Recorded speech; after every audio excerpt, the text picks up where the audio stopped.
Good afternoon, everybody. My name is Aaron Monalong. I'm an undergraduate researcher for the program INBRE for summer 2018. My research is going to be revolving around the effects of crop rotation on soil microbiota. So my research question is, do plants affect the soil microbiota in varying soil conditions? So a bit of a background to my research. Originally, the purpose of my research was to investigate the effects of different crop rotations on soil microbiota. And crop rotation is defined as a type of field system technique that varies the crop planted in a given unit area of soil, allowing the soil to regenerate its essential nutrients over a period of time naturally. So what that means is that because plants need nutrients to grow, they get the nutrients from the soil. And if you keep planting the same plant on the soil without giving it time to rest, what will happen is you'll end up depleting the soil of its nutrients and the plants will no longer grow. So to compensate for that, the farmers generated this technique called crop rotation. But if you were to do a research on a full crop rotation cycle, there's a great limitation to that. One is a full crop rotation cycle can take years to finish. So doing a research on a full crop rotation cycle will take a long time. So to compensate for this limitation, what we did was we gathered samples from different fields, and those fields are going to represent different portions of the crop rotation. So while it's not a true crop rotation, it's a simulated crop rotation. So because of that limitation, we decided that we were going to look at the effects of, we were going to narrow our research, and instead of looking at the effects of the full crop rotation, we're going to look at the effects of plants on the soil microbiota. So I hypothesized that different plants will affect the microbial community of the soil. And secondly, I hypothesized that the rhizosphere will contain the same microbial community as the non-rhizosphere soil. So the rhizosphere soil is just the soil around the roots, whereas the non-rhizosphere soil are all the other soil. So the three plants that I'll be comparing for my research is corn, sun hemp, and lablab. And from those plants, I gathered the rhizosphere and non-rhizosphere. And for my control, I'm going to have various fallow fields with varying soil conditions. So let's take a look at this in more detail. So as described above, I took lablab, sun hemp, and corn and took their rhizosphere and non-rhizosphere samples. And if we look at this picture right here, we can see that the soil around the roots, rhizosphere, and all the other soil around it are the non-rhizosphere. So for the fallow fields, which are my control group, I have fallow/corn, and it's described that way because the last plant that was planted on that field was corn, but prior to me getting the samples from it, it's been about 9 months since that corn was harvested, so I consider this field more fallow than corn. The second field for my fallow field is just a tilled corn, and lastly, I have a high sand content field.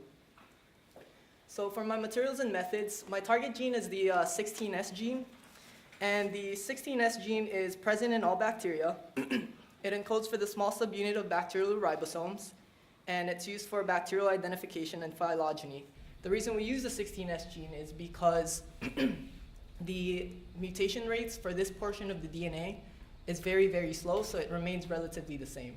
Furthermore, we could use this gene because this gene will have slight variance from species of bacteria to bacteria. We could use this to classify one bacteria from the other. So the 16S gene looks something like this. And so the primers that I'll be using is primer U2, which will bind to position 341. And all that says is it's the 341st nucleotide in the genome. Secondly, the U3 primers will bind at the 534, and hence we'll get an amplicon size of about 200. So, but when we do this experiment, we're expecting an amplicon size of around 240, 250, because U3 primer contains a GC clamp at the end, and the GC clamp is just important because during the denaturing process of the technique that I'll be using, DGGE, you don't want the DNA to completely split off, and you prevent that by clamping it down with a GC clamp at the ends. So I want to talk about the technique that I use, DGGE. All it does is it separates DNA fragments based on the nucleotide arrangement and percent composition of the DNA. And the DNA is going to be portrayed as bands on a gel, and I'll show you guys a picture of that later. The denaturing agents that I used for this experiment is urea and formamide, and chemically they behave the same as heat when it comes to denaturing DNA. So when we analyze a DGGE gel, we look at the bands, and different bands will be different DNA, which corresponds to different bacteria. So if we look at a picture right here, if we look at the columns represent a sample, and all the bands in that sample is the community of bacteria.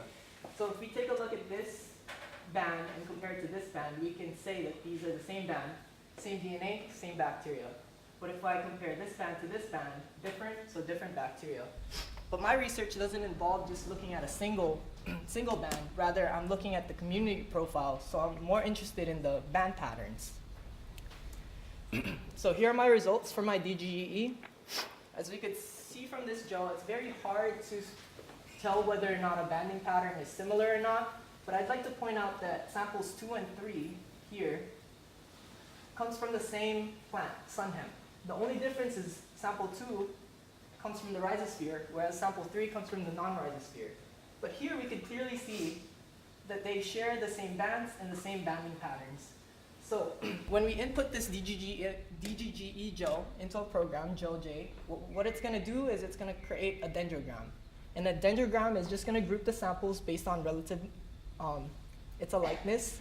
And because of what I just showed, we expect at least 2 and 3 to cluster together. So here's the results of my dendrogram. And looking at it, it's still fairly hard to analyze. So we'll just take a look at one dendrogram. So a good thing to note here is that the dendrograms for all gels share the same patterns. And that is that if we look at the groupings, we see that they're grouped based on the plant associated with the field.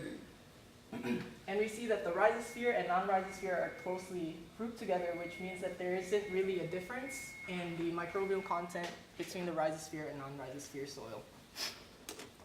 And so from that, I'd like to conclude that the results supported both my hypothesis that stated that different plants will contain different microbial content, and that the rhizosphere will contain the same microbial content as the non-rhizosphere soil.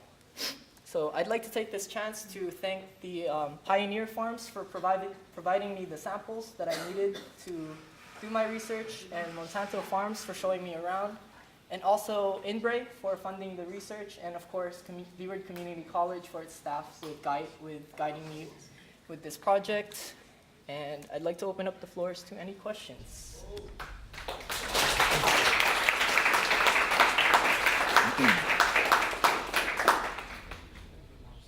No questions? Thank you.